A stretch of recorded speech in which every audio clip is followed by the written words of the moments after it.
எப்படிப்பட்ட அபாயத்திலே நாம் இருக்கின்றோம் என்று சொன்னால், கோவிலின் பணத்தை எடுத்து கல்லூரி கட்டுகிறீர்களே, இது சதி செயல் அல்லவா என்று ஒருவர் பேசுகின்றார். அவர் எப்படிப்பட்டவர்? உலக தமிழாராய்ச்சி நிறுவனத்தில் நீங்கள் இருக்கிறீர்களே, நீங்கள் எதற்கு இருக்கிறீர்கள்? உங்களால் கண்டுபிடிக்க முடிந்ததா கம்பராமாயணத்தை எழுதியவர் சேக்கிழார் என்பதை? அந்த ஒற்றை மனிதனுடைய ஓயாத ஆராய்ச்சி அல்லவா அதை கண்டுபிடித்து சொன்னது. கம்பராமாயணத்தை எழுதிய சேக்கிழார் என்பதை கண்டுபிடித்தார். அம்பேத்கர் தூக்கிலிடப்பட்டார் என்பதை கண்டுபிடித்தார். என்பது என்றெல்லாம் நீங்கள் சொல்கிறீர்களே, என்பது எவ்வளவு என்று கண்டுபிடித்தவர் அவர். அப்படிப்பட்ட உரைத்திறன் கொண்டவர். அவர் சொல்கிறார், இது ஒரு சதி செயல். தமிழ்நாட்டினுடைய முதலமைச்சர் கேட்கின்றார், பழனியாண்டவர் கோயில் உட்பட்ட கல்லூரியை, அவனுடைய ஒரு கட்டடத்தை நீங்கள் திறந்து வைக்க போன போது மயக்கத்தில் போய்விட்டு மயக்கத்தில் வந்தீர்களா? தமிழ்நாட்டு முதலமைச்சருக்கு தெரியுது, அவர் இயக்கத்தில் இருந்து செயல்பட்டவர் அல்ல, மயக்கத்தில் இருந்து செயல்பட்டவர். அவர் தேர்ந்தெடுக்கப்பட்டவர் அல்ல, ஊர்ந்தெடுக்கப்பட்டவர். 1400 ஆண்டுகளுக்கு முன்பே பெண்களுக்கு சொத்துரிமை உண்டு என்று சொன்ன மார்க்கம் பெண்ணடிமை செய்கின்றதா? தன்னுடைய வாழ்க்கை துணைவனை தேர்ந்தெடுத்துக் கொள்ளக்கூடிய உரிமை பெண்ணுக்கு உண்டு என்று சொன்ன இஸ்லாம் மார்க்கம் பெண்ணடிமை செய்கின்றதா? ஆணவ கொலை செய்ய சொன்னதா? உங்கள் பிள்ளைகள் உங்கள் புதவி ஒருவரை விரும்பினால் முன்னுரிமை கொடுத்து திருமணம் செய்து வையுங்கள் என்றுதான் மார்க்கம் சொல்லி இருக்கிறது தவிர, நீங்கள் அந்த விருப்பத்திற்கு குறுக்கே நில்லுங்கள் என்று சொல்லவே இல்லை. திருமணத்தின் போது பெண்ணுக்கு வலி என்ற பொறுப்பாளர் அவசியம். அது பெரும்பாலும் தந்தை அல்லது தந்தை நிலையிலே ஒரு பொறுப்பாளர் பெண்ணுக்கு தேவை என்று மார்க்கம் சொல்கின்றது. அது எவ்வளவு பாதுகாப்புணர்வை கருத்தில் கொண்டு சொல்கின்றது.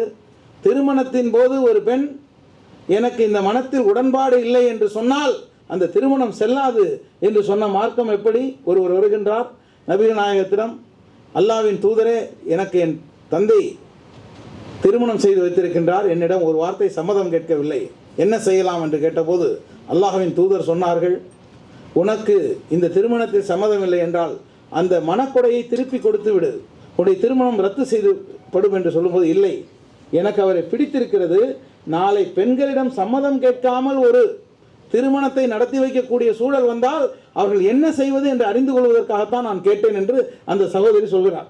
நீங்கள் சினிமாவில் பார்த்துருக்கலாம், எதுக்கும் பெண்ணை ஒரு எங்கள் பிள்ளை அப்படி வளர்க்கலை சார், ஒரு கழுதையை கொண்டு வந்து நிறுத்தி கழுத்தை நீட்டுன்னு சொன்னால் கூட எங்கள் பொண்ணு கழுத்தை நீட்டுவா சார் அப்படின்னு விசு படங்கள் அதிகமாக வரும்னு நினைக்கிறேன். அப்படிப்பட்ட ஒரு விசுவலைசேஷன் நம்ம சமுதாயத்தில் இருக்கும் பொழுது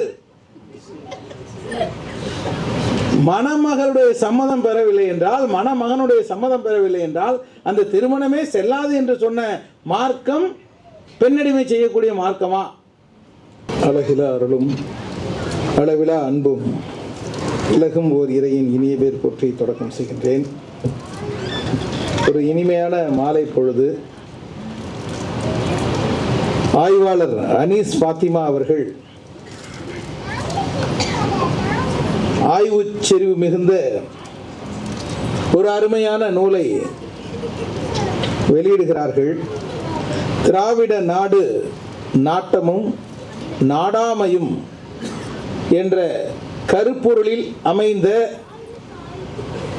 ஏறத்தாழ 1947 அந்த காலகட்டங்களை ஒட்டிய கட்டுரைகளை ஆய்ந்தெடுத்து தேர்ந்தெடுத்து அழகாக தொகுத்து தன்னுடைய ஆசானாக வழிகாட்டியாக கொண்டிருக்கின்ற என் ஆருயிர் நண்பர் மணிகோ பன்னீர்செல்வம் அவருடைய வழிகாட்டுதலிலே இது வெளியிடப்படுகின்றது. இந்த நிகழ்வுக்கு நூலாசிரியர் என்னை அழைக்கவில்லை.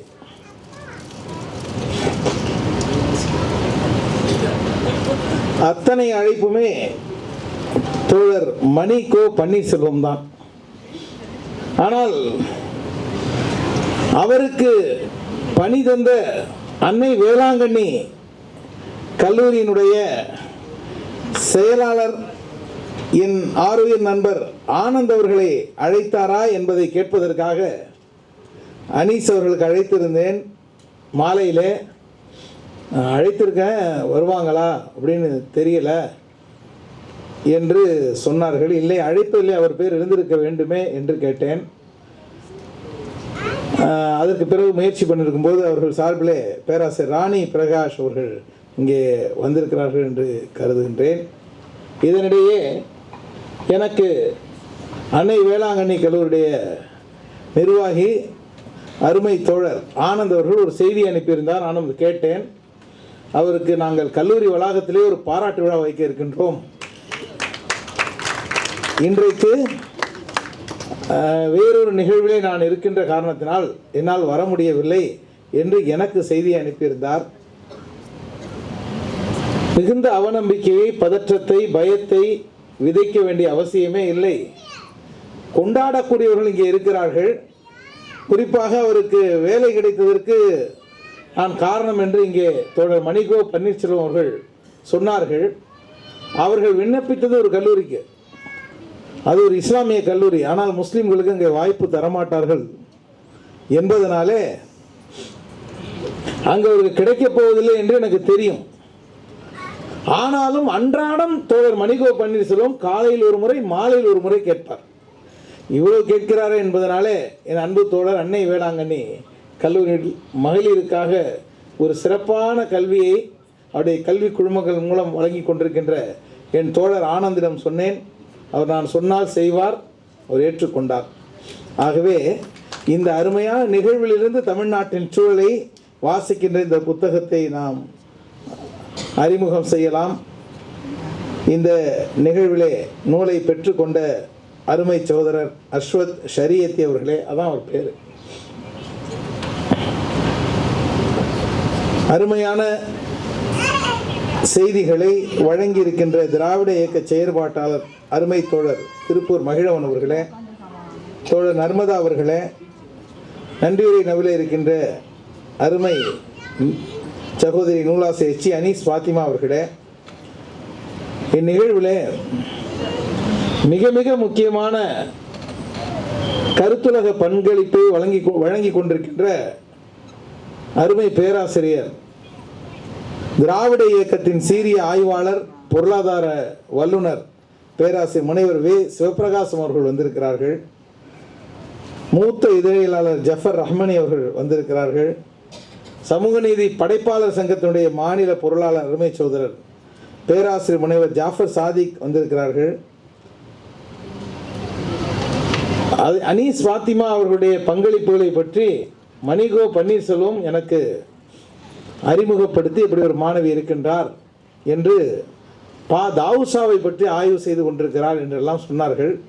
திடீரென்று புதுக்கல்லூரியிலிருந்து என்னுடைய அருமை நண்பர் அடிக்கடி வீட்டில் உசைன் பின்னு செய்தி வருது, யார் அந்த உசைன் பின்னு கேட்பான். அவர் பிஇஎஸ்ங்கிற டிபார்ட்மெண்ட்டில் இருந்தார். நான் அதனால் சுருக்கமாக ஹுசைன் பிஇன்னு அடித்து எஸ் போட விட்டுட்டேன். யார் அந்த உசைன் பின்னு கேட்டுக்கிட்டே இருந்தாங்க. அவர் அருமை தோழர் ஹுசைன் அவர்கள் என்னுடைய மருமகள் தான் அனீஸ் ஃபாத்திமா என்று சொன்னார். அவரையும் இந்த நேரத்தில் நினைவு கூறுகின்றேன். இது எல்லாவற்றுக்கும் மேலே இந்த நிகழ்ச்சிக்கு பாராட்ட வேண்டியது என்று சொன்னால், உலக தமிழாராய்ச்சி நிறுவனத்துடைய மாணவர்கள் மணிகோ பன்னீர்செல்வம் அவர்கள் உருவாக்கிய மாணவ மணிகள். நீங்கள் இப்படி ஒரு ஏற்பாட்டை செய்து நடத்துகிறீர்கள் என்று சொன்னால் நம்பிக்கை கிற்று மெல்ல மனதிலே விதைக்கின்றீர்கள். அதனால் உங்களுக்கு அந்த பாராட்டு. அடுத்ததாக நாங்கள் கடந்த வாரம் மதுரையிலே ஒரு மாபெரும் மாநாடு நடந்தது. அந்த மாநாட்டின் மைய கருத்து என்னவோ அது இந்த புத்தகமாக இருக்கின்றது. ஊராளும் மன்றம் முதல் நாடாளுமன்றம் வரை உரிய பிரதிநிதித்துவம் வேண்டும் என்பதுதான் அந்த மாநாட்டினுடைய கருத்து. பல்லாயிரக்கணக்கான லட்சக்கணக்கான மக்கள் திரண்டு இருக்கின்ற அவையில் சொல்லப்பட வேண்டிய செய்திகளை ஒரு அறிவார்ந்த சிற்றரங்கிலே எடுத்துரைக்கலாமா என்று கேட்டால், யாரை நம்பி எடுத்துரைக்கிறோம் என்றால், இதோ இங்கே பதிவு செய்து கொண்டிருக்கிறார்கள் ஒளிப்பதிவாளர், அவர் பேர் தெரியல, ஆனாலும் அவரை நம்பி தான் நாங்கள் எடுத்துரைக்கின்றோம்.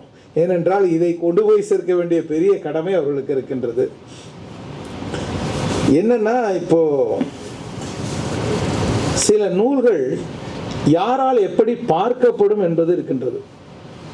பார்த்தீர்களா, முஸ்லிம் அறிஞராகிய தாவூத் ஷா அன்றைக்கே இந்த பெரியாரை அம்பலப்படுத்தியிருக்கின்றார். தந்தை பெரியார் என்று நீங்கள் சொல்கிறீர்களே, அவர் ஹிட்லரை போன்றவர் என்றெல்லாம் சொல்லியிருக்கின்ற அறிஞர் பா. தாவூசா அவருடைய கருத்தை நீங்கள் ஏற்க மாட்டீர்களா என்று ஒரு தலைவர் கையை உயர்த்தி மாடுகளை திரட்டி வைத்து மாடுகளுக்கு முன்னால் உரையாற்றக்கூடிய ஒரு காட்சியை தமிழ்நாடு பார்க்குமே. ஆனால் நீங்கள்லாம் மாநாடு போட்டு பேசுவீங்க, நான் மாடு போட்டு பேசுவேன் என்று அவர்கள் இறங்கினார்கள் என்றால் ஆச்சரியமில்லை. அப்பொழுது தந்தை பிள்ளையை பார்த்து ஒழுங்கா படிக்கலைன்னா உன்னை கொன்னுடுவேன் என்று சொன்னால் இது கொலை முயற்சி வழக்கு பதிவு செய்ய வேண்டிய ஒரு செய்தி. அவர் கொன்று விடுவேன் என்று சொன்னது உண்மை. அவர் தன் பிள்ளையை பார்த்து சொன்னது உண்மை. அதுக்கு வீடியோ பதிவு ஆதாரங்கள் எல்லாம் இருக்கின்றது. ஆகவே கோட்டார் அவர்களே, இந்த தந்தையின் மீது நீங்கள் கொலை முயற்சி வழக்கை பதிவு செய்ய வேண்டும் என்று நீதிமன்றத்திலே வாதிட்டால் அது எப்படி இருக்குமோ அதுபோல்தான் தந்தை பெரியார் தமிழுக்கு எதிரானவர். முஸ்லிம்களுக்கும் திராவிட இயக்கத்துக்கும் இடையிலே பல்வேறு மோசமான கருத்து வேறுபாடுகள் இருந்தன என்று சொன்னால் அது தந்தைக்கும் பிள்ளைக்குமான தகராறை போன்றது. ஆனால் அந்த பிள்ளை ஒரு விபத்தில் சிக்கிவிட்டான் என்று கேட்டால் தந்தை பதைத்து போய்விடுவார். தந்தைக்கு ஒரு பங்கம் ஏற்பட்டது என்று கேட்டால் அந்த பிள்ளை துடித்து போய்விடுவான். தந்தை பெரியாருக்கும் முஸ்லிம்களுக்குமான உறவு என்பது இதை விடவும் சுவாரஸ்யமானது. அவர் ஹிட்லரை போன்றவர் என்றும் தந்தை பெரியார் அவர் ஏய்க்கிறார் என்றெல்லாம் உள்ளே கருத்தாளர்கள் பார்க்கும் பொழுது நம்ம தாவூசா அவர்கள் கொஞ்சம் ஓவராக தான் போயிருக்கிறாரு என்று தெரிகின்றது. அப்படி போவதற்கு காரணம் என்ன என்றால் இந்த நூலுக்கான அழகான ஒரு அணிந்துரை எழுதியிருக்கின்ற மார்க் அறிஞர் இலியாஸ் ரியாதி அவர்கள் அதை மிக அழகாக தொட்டு காட்டுகிறார்கள்.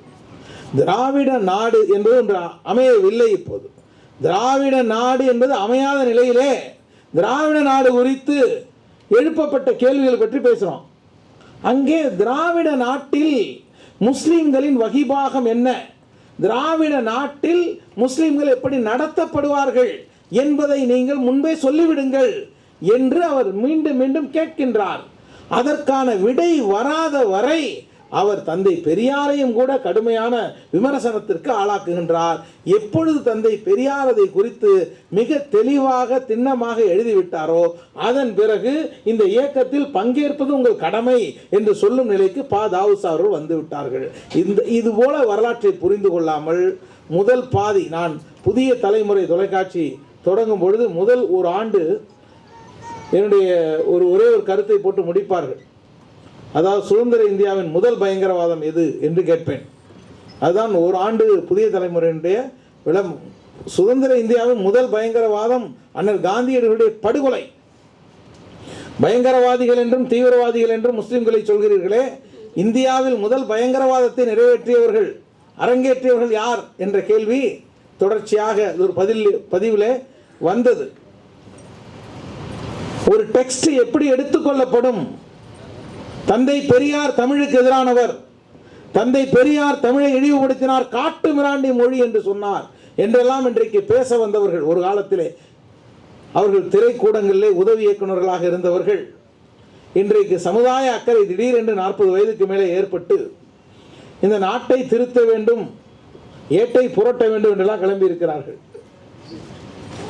அதுபோல புதிய தலைமுறை அலுவலகத்திலே நண்பர்கள் என்ற ஒரு நிகழ்ச்சி, அதுக்கு முன்னாடி நண்பேண்டா என்று நடத்தி கொண்டிருந்தார்கள்.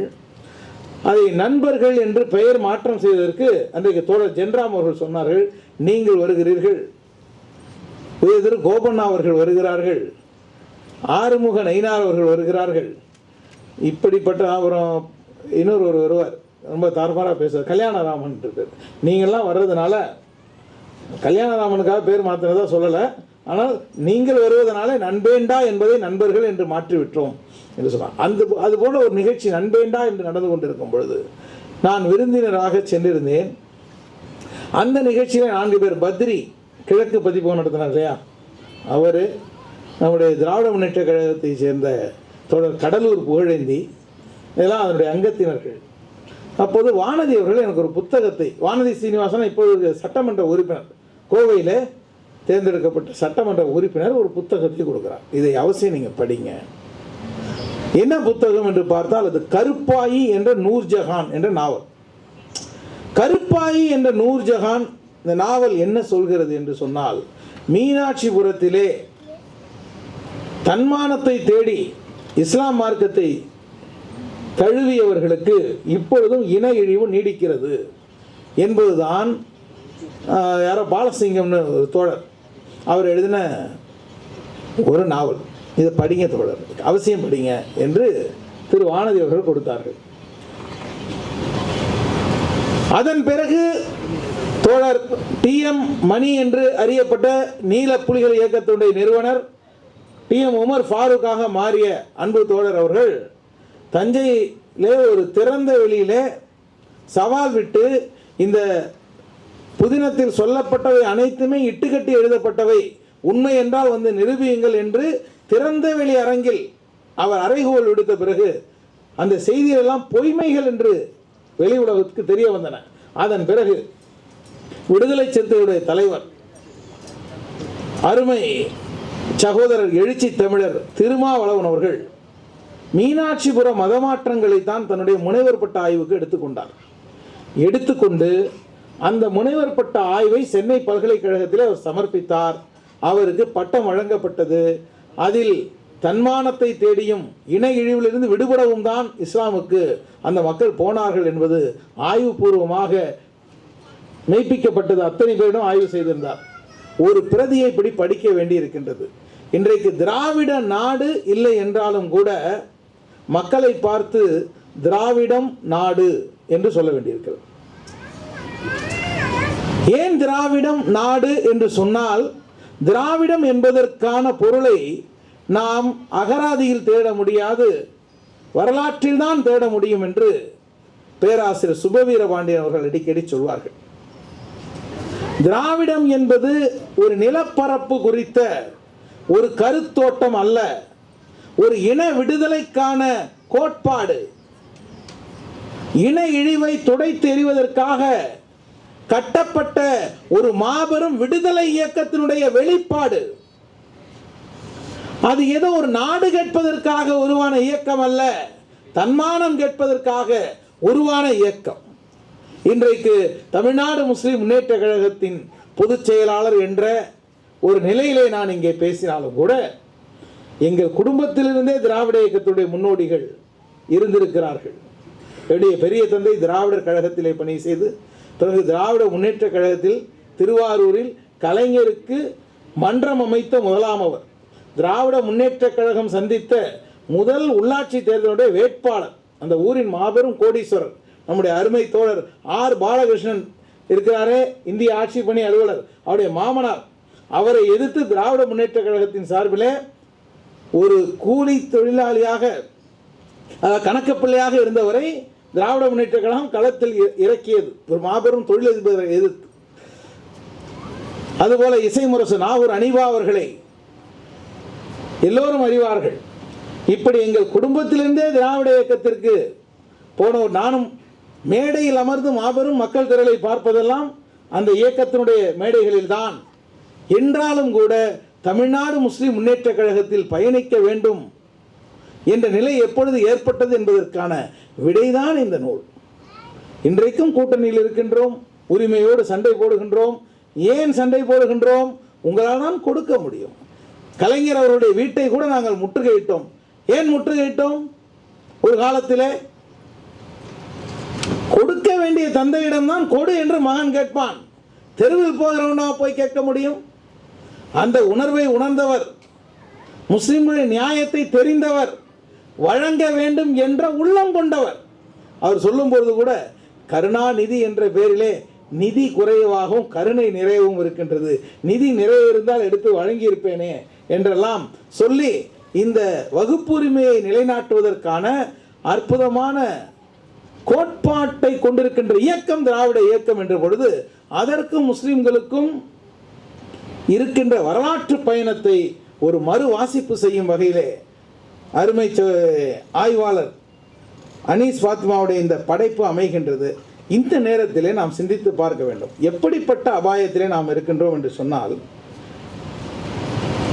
கோவிலின் பணத்தை எடுத்து கல்லூரி கட்டுகிறீர்களே, இது சதி செயல் அல்லவா என்று ஒருவர் பேசுகின்றார்.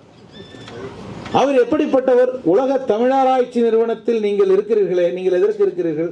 உங்களால் கண்டுபிடிக்க முடிந்ததா கம்பராமாயணத்தை எழுதியவர் சேக்கிழார் என்பதை? அந்த ஒற்றை மனிதனுடைய ஓயாத ஆராய்ச்சி அல்லவா அதை கண்டுபிடித்து சொன்னது. கம்பராமாயணத்தை எழுதிய சேக்கிழார் என்பதை கண்டுபிடித்தார். அம்பேத்கர் தூக்கிலிடப்பட்டார் என்பதை கண்டுபிடித்தார்.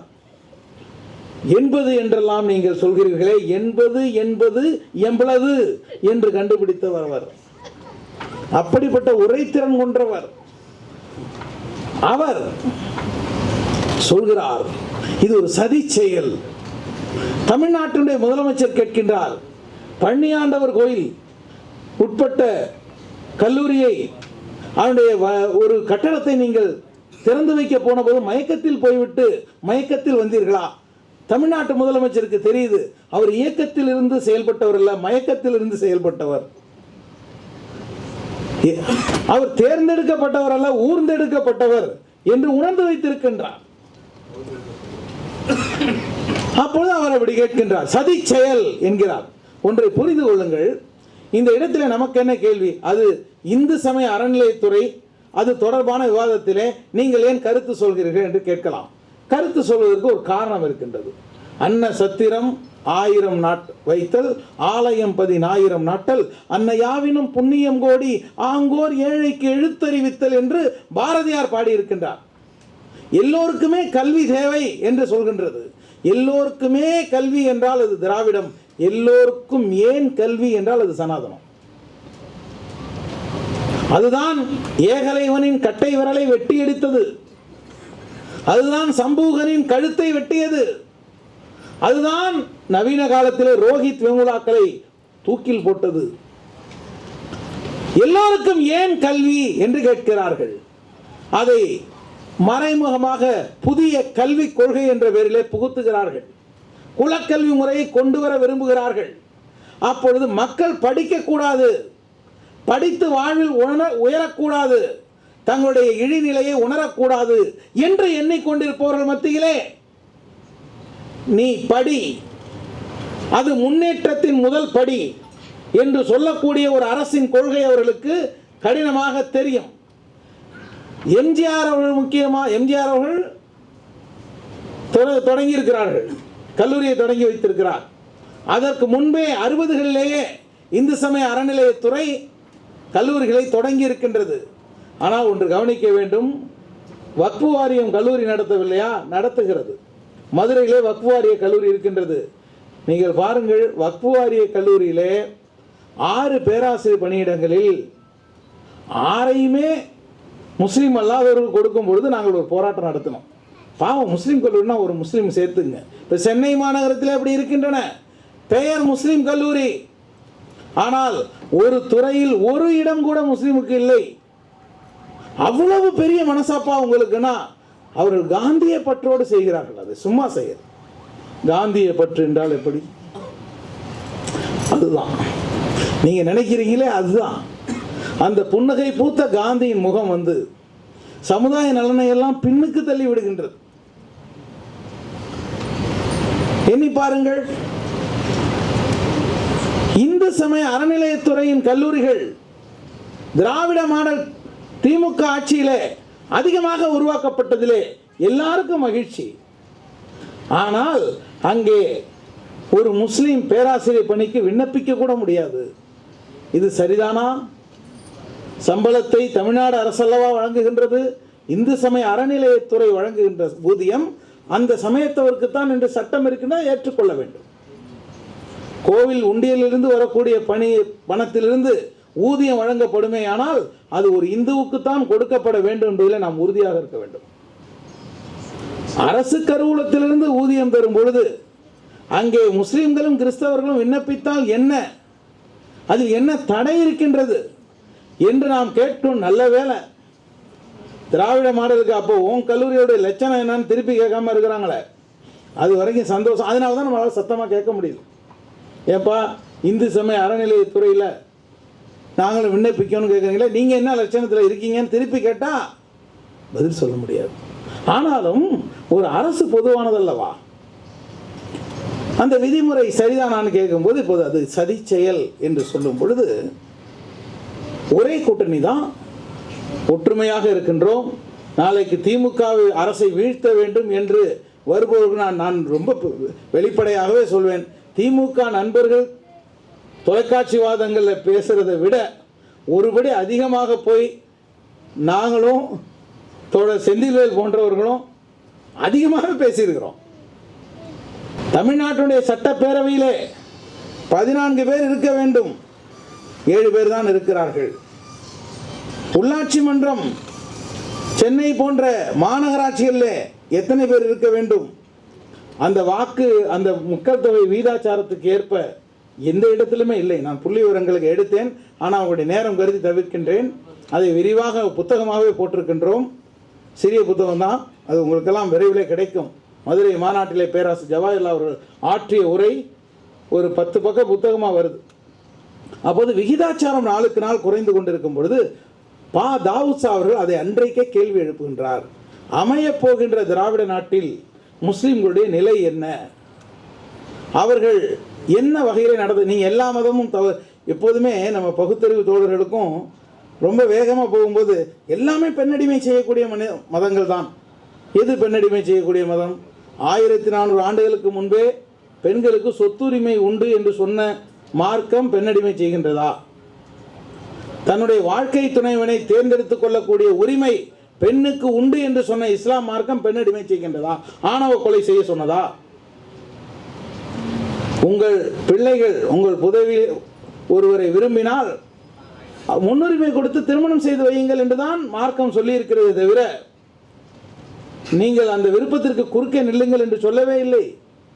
திருமணத்தின் போது பெண்ணுக்கு வலி என்ற பொறுப்பாளர் அவசியம். அது பெரும்பாலும் தந்தை அல்லது தந்தை நிலையிலே ஒரு பொறுப்பாளர் பெண்ணுக்கு தேவை என்று மார்க்கம் சொல்கின்றது. அது எவ்வளவு பாதுகாப்புணர்வை கருத்தில் கொண்டு சொல்கின்றது. திருமணத்தின் போது ஒரு பெண் எனக்கு இந்த மனத்தில் உடன்பாடு இல்லை என்று சொன்னால் அந்த திருமணம் செல்லாது என்று சொன்ன மார்க்கம் எப்படி? ஒருவர் வருகின்றார் நபிகள் நாயகத்திடம், அல்லாவின் தூதரே, எனக்கு என் தந்தை திருமணம் செய்து வைத்திருக்கின்றார், என்னிடம் ஒரு வார்த்தை சம்மதம் கேட்கவில்லை, என்ன செய்யலாம் என்று கேட்டபோது அல்லாஹ்வின் தூதர் சொன்னார்கள், உனக்கு இந்த திருமணத்தில் சம்மதம் இல்லை என்றால் அந்த மனக்கொடையை திருப்பி கொடுத்து விடு, உன்னுடைய திருமணம் ரத்து செய்யப்படும் என்று சொல்லும்போது, இல்லை, எனக்கு அவரை பிடித்திருக்கிறது, நாளை பெண்களிடம் சம்மதம் கேட்காமல் ஒரு திருமணத்தை நடத்தி வைக்கக்கூடிய சூழல் வந்தால் அவர்கள் என்ன செய்வது என்று அறிந்து கொள்வதற்காகத்தான் நான் கேட்டேன் என்று அந்த சகோதரி சொல்கிறார்.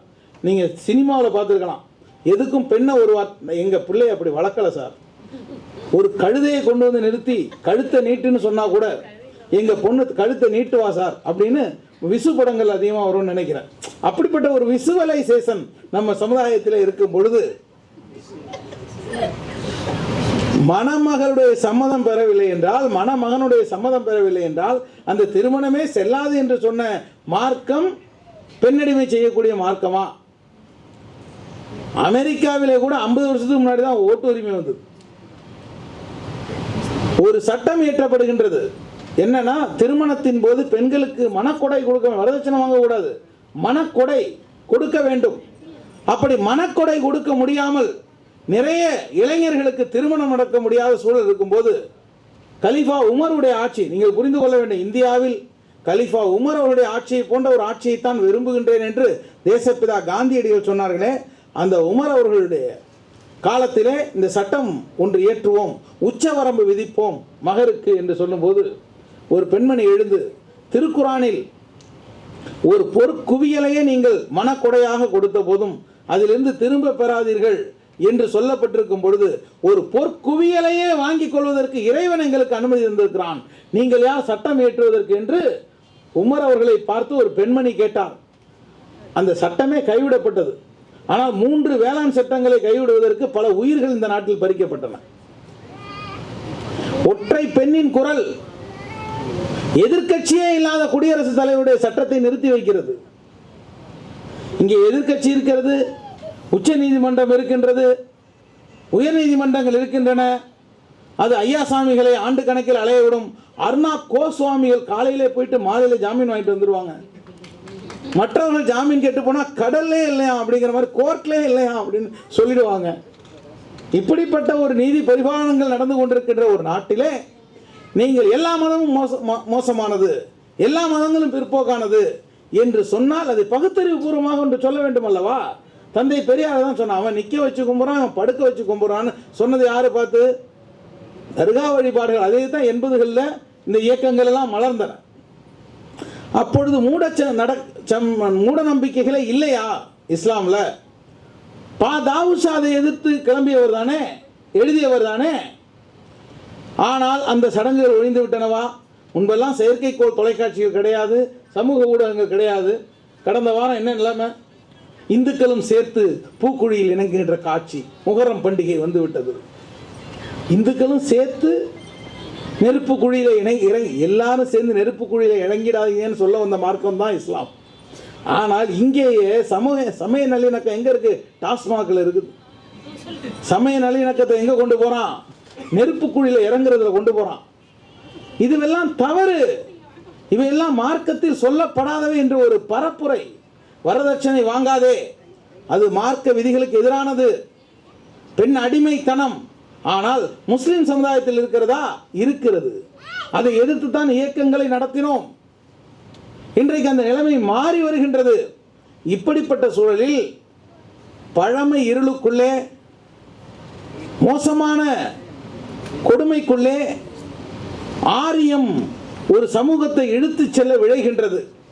அப்படி நடக்கும் பொழுது, இல்லை நாங்கள் உங்களுக்கு அடிமைப்பட முடியாது, பண்பாட்டு படையெடுப்புக்கு நாங்கள் ஒத்துக்கொள்ள முடியாது, மொழி அடிமைத்தனத்துக்கு நாங்கள் உடன்பட முடியாது என்று ஒரு இனத்தின் குரல் ஓங்கி ஒலிக்கும் பொழுது அங்கே இருக்கக்கூடிய முஸ்லிம் சமுதாயம் என்ன செய்கின்றது? ஒப்புக்கொள்கிறதா? ஏன்னா முஸ்லீம்கள் பெரியார் சொன்ன மாதிரி தான், இனம் இந்த வரையறைகள்லாம் கிடையாது. எல்லாம் இன்டர்நேஷனல் பிரதர்ஹுட் தான். யாதும் ஊரே யாவரும் கேளீர். இன்றைக்கி மணிகோ பன்னீர்செல்வம் அவர்கள்லாம் நான் வரும்போது வரவேற்க வருகிறேன்னா, தந்தை பெரியாரே வந்தது போல ஒரு தோற்றத்தில் வருகிறார். அவரை முஸ்லீம்ஸ் அவர் முழுமையாகவே மாறின மாதிரி தான் அவருடைய தோற்றம்லாம் இருக்குது. நானும் அவரும் போனால், இல்லை அஜர்த்தை முதல்ல அனுப்புங்கன்னு அவரை கூப்பிட்டு போயிடுவாங்க. நீ தாடி அளவு குறைவாக இருக்குது. மக்கள்லாம் வெளி தோற்றத்தை பார்த்து தான் பார்க்கும்போது அவரை பெரிய மார்க்க அறிஞர் மௌலவின்னு நினைக்கக்கூடிய அளவுக்கு அவர் தாடியை வளர்த்து வச்சிருக்கிறார். ஆனால் இங்கே முஸ்லீம்கள் எப்படி பார்க்கப்படுகிறார்கள்?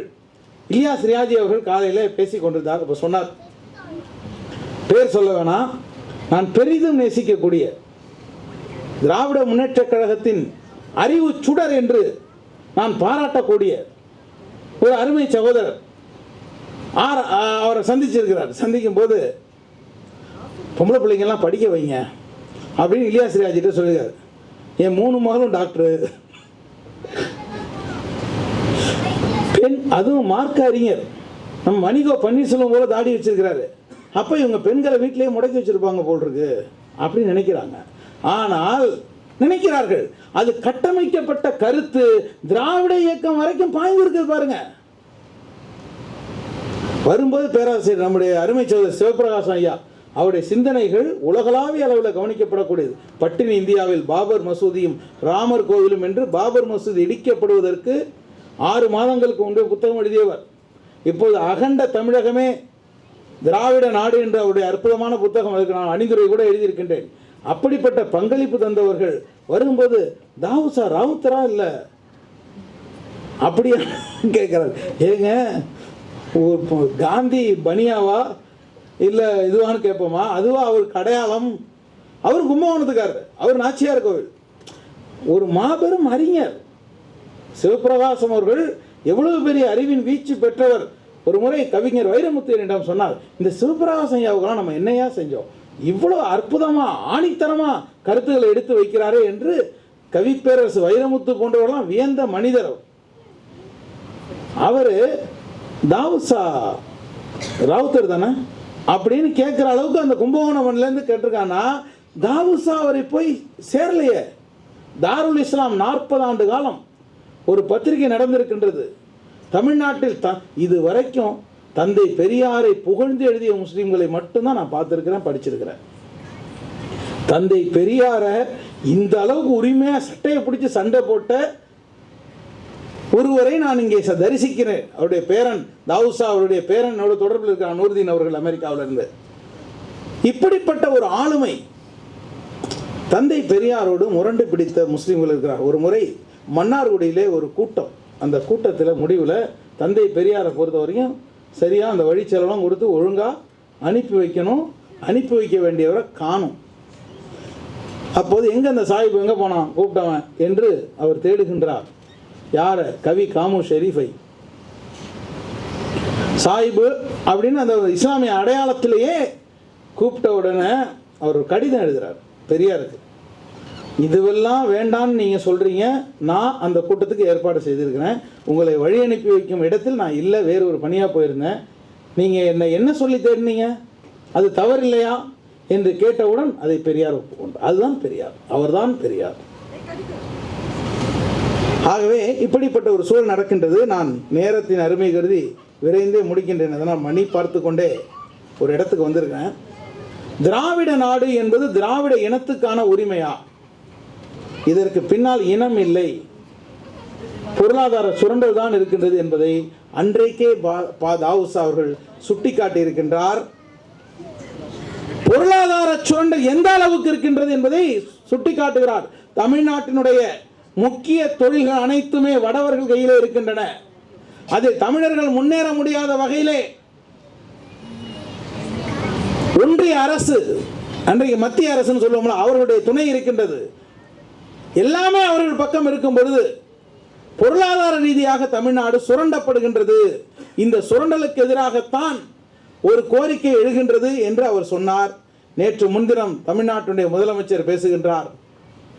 ஜிஎஸ்டி வரியை போடுகிறார்கள், தமிழ்நாட்டுடைய பங்கை தவிர்க்கிறார்கள். கல்விக்கான தொகை எல்லா மாநிலங்களுக்கும் வழங்கப்படுகின்றது, நமக்கு மட்டும் தரமாட்டேங்கிறாங்க. எல்லா வகையிலும் பொருளாதார ரீதியாக தமிழ்நாடு வஞ்சிக்கப்பட்டு கொண்டே இருக்கின்றது. தமிழ்நாட்டிலே வாய்ப்புகள் மறுக்கப்பட்டு கொண்டே இருக்கின்றன.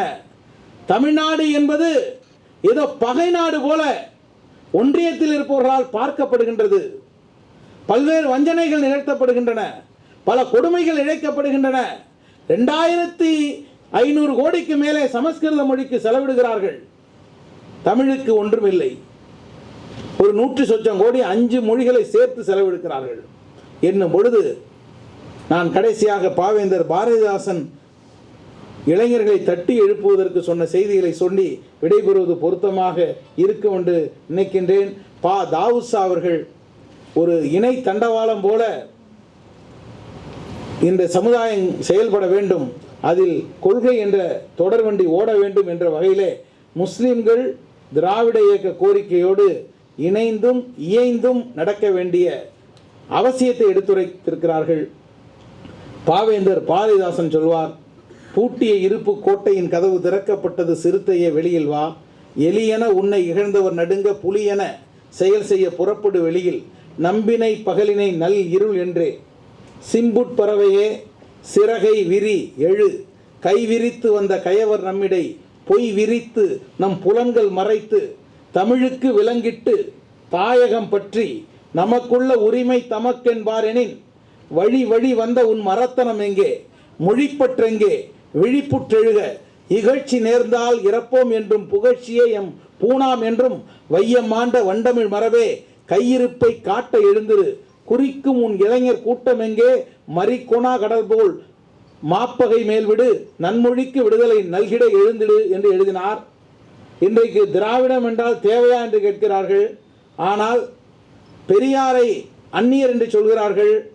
இனத்தின் அடையாளமாக, இனத்தின் முழக்கமாக இருந்த பாவேந்தர் பாரதிதாசன் பெரியாரை எப்படி பார்த்தார்? அவரை மொக்கை கவிஞர் என்று சொன்னால் மூளையற்றவனால் தான் அப்படி சொல்ல முடியும். மாடுகளோடு உரையாடல் நிகழ்த்தக்கூடியவர்களால் தான் அப்படி பேச முடியும்.